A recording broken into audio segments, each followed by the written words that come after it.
Hi, welcome to the TMC Newsroom. I'm Erik Linask. And I'm Rich Tehrani. Rich, not long ago we spoke about what's going on between Microsoft and Yahoo.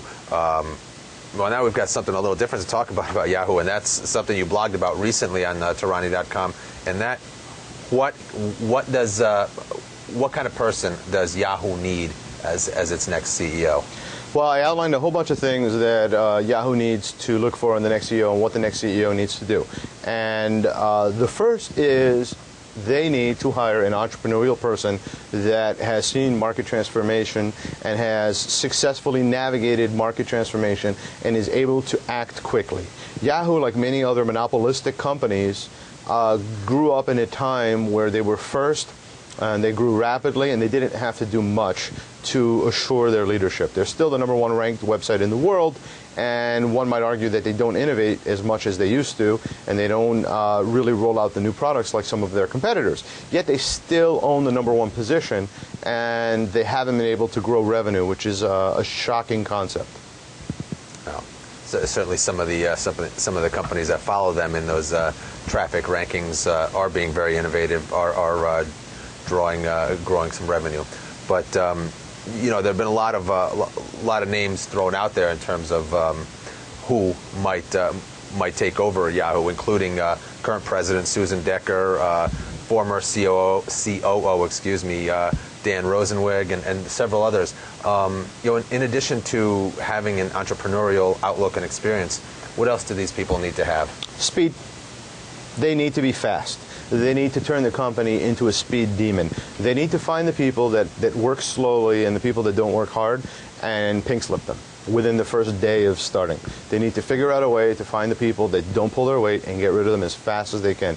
They need a faster team of people to do things that are innovative. They need to come up with ways that are absolutely mind-boggling in terms of putting themselves in front of the advertisers, or put them in the spotlight of the advertisers, get them on the short list for advertisers.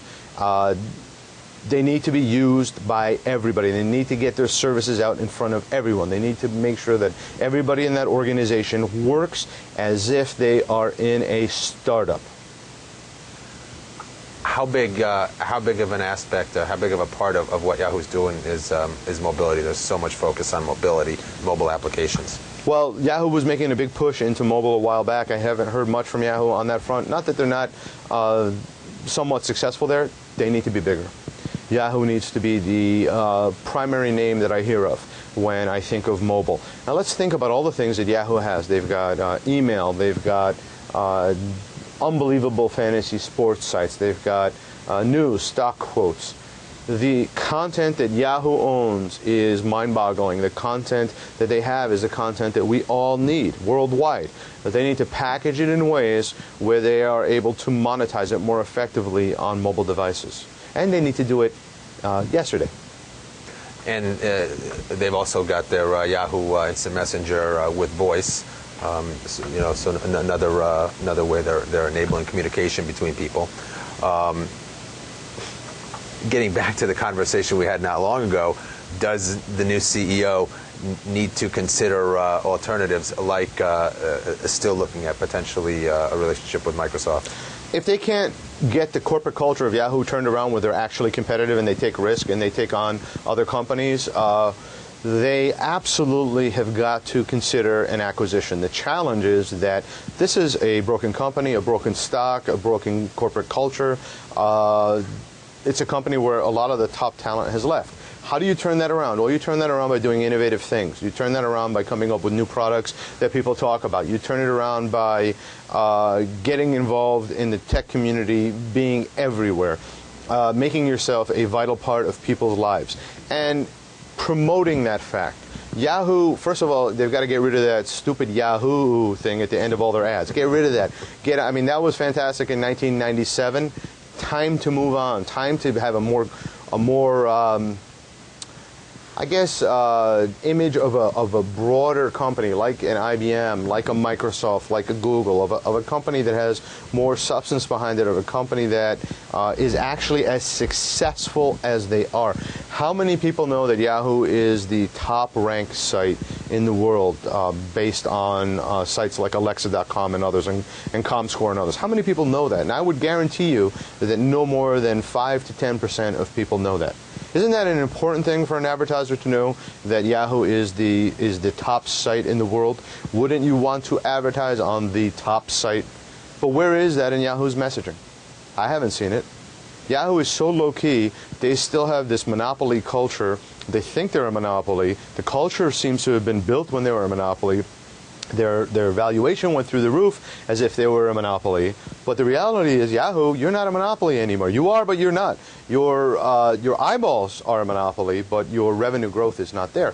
The potential you have at your company is like nothing I've seen at any other company. You generate so much traffic. You've got so many amazing services, but there's stagnation there. There needs to be more services. There needs to be more excitement. There needs to be a voice. There needs to be somebody out there beating the drum for Yahoo, like Benioff for Salesforce.com. Mark Benioff's out there. He's beating the drum for why his company is great and why his industry is great. Who is doing that for Yahoo? You know who? Nobody. Realistically, how long does Yahoo have before it really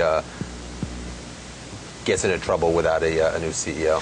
It's in trouble now. I mean, the stock has been spiraling downwards even before the most recent spiraling downward of the stock market, which I think was Friday or Thursday. I mean, who can keep track? It seems to be every other day. The challenge for the company is they have got to turn things around rather quickly, because if they don't, I don't know how many companies can really acquire them or really want to acquire them. I mean, they're a pure play and they can't pull this off. Imagine if they have the overhead of another company over them, like let's say IBM, for example, was purchased them. There's not too many people that can purchase them. I can't imagine Oracle buying them. I mean, IBM, who's going to buy this company? So you obviously have Microsoft, but if you take Microsoft out of this equation, Google can't pick them up. I mean, it's possible that Baidu can pick them up from China, and that actually would make some sense. But I'm not sure that Baidu would be the right company, because their corporate culture is one of a monopoly as well. They've got a monopoly position based upon the fact that they are a strong Chinese search engine. Can they take that management and bring it over here and be able to be entrepreneurial and fast-acting in a culture that's not their core culture? It's unclear to me. So I think Yahoo's got to turn this around themselves. They have the one asset that every website wants, and that is the #1 position in terms of traffic. It is the most important asset. Revenue is important, but you know what? When you have the eyeballs, to not be able to generate increasing amounts of revenue is horrifyingly shocking. So the fact that this is not happening blows me away. How do you monetize? Figure out a way to monetize. Figure out a way to provide the value that you need to provide to advertisers, so they not only spend more money with you, but they tell 10 of their closest friends that their ad campaigns on Yahoo is working, and that they should do it as well. Quick example, not to be long-winded, but I know it's late for that. How about targeted ads in Yahoo Mail? Got all these people using Yahoo Mail. I haven't seen targeted ads. Has anyone seen targeted ads? No, they don't exist. Why? Why wouldn't you put targeted ads? Copy Google, for God's sake. Google's been doing it. They've got targeted ads. It was a big controversy at first, but you know what? They stuck to their guns. They've got the targeted ads. They're generating revenue from it. Here's another novel idea, courtesy of Google. Give engineers enough free time where they can develop their own programs, their own projects, and then take those and quickly roll those out. Have cool applications streaming out of your company, streaming, and then promote them on your different pages. I mean, there's potential, just so much of it, and someone just needs to be at the helm of this company with a fresh perspective. None of the cronies, and I can't speak for every person within Yahoo, and this is unfair to say that everyone in Yahoo is not effective. Obviously, there's problems with the culture and problems with the structure and infrastructure. You've got to find a person who can do the things that I've outlined, and if you do, you will find that that company can turn around very, very quickly. Well, clearly the case is simple. Yahoo's got to find a new CEO. They've got to do it quickly, and they've got to find someone who can leverage the company's #1 position on the internet right now. Interestingly, InTrade, which many of you may know as the online market prediction service, currently has Google's head of operations in the America, Tim Armstrong, leading that race ahead of former COO, as I mentioned, Dan Rosenwig, and News Corp chairman Peter Chernin. So certainly keep an eye out on those two. And if I could just say one more thing, and this is an important thing that I left out, the toolbar, the Yahoo Toolbar. Toolbars are crucial. They help companies with their search initiatives. It helps them track what people are doing. It helps them figure out what's important on the internet, and they can integrate that information back into their search algorithms. The Yahoo Toolbar should be pushed like nothing has ever been pushed before. The content that Yahoo has is invaluable, and if it's not good enough, partner with other people. Make that toolbar so good. Make that toolbar so impressive. Make that toolbar something that I cannot live without. Once you do that, you will find that your fortunes will turn around rather quickly. I haven't heard much about the Yahoo Toolbar. I downloaded it when I wrote my blog entry a couple weeks ago, and I used it, and I liked it, and it was great, but at the end of the day, I got rid of it because I already had a Google Toolbar, and the Google Toolbar provided me with better search than the Yahoo Toolbar. So Yahoo needs to come up with a way to make that toolbar something that's crucial for me. Whether it's a better tie-in to email, whether it's instantaneous sports scores, maybe it's a small streaming video clip, I don't know, but that's a pretty simple thing to do when you've got a good amount of engineers, real smart engineers sitting around in your office. Figure out a way to make that toolbar a must-have. Well, there's certainly an awful lot of opportunity for a new CEO to benefit from the history of Yahoo. For the latest and to follow along with what's going on with Yahoo and its search for a new CEO, be sure to follow along on Rich's blog at tmcnet.com. His blog is at Tehrani.com. In the TMC newsroom, I'm Erik Linask. And I'm Rich Tehrani. Thanks for watching.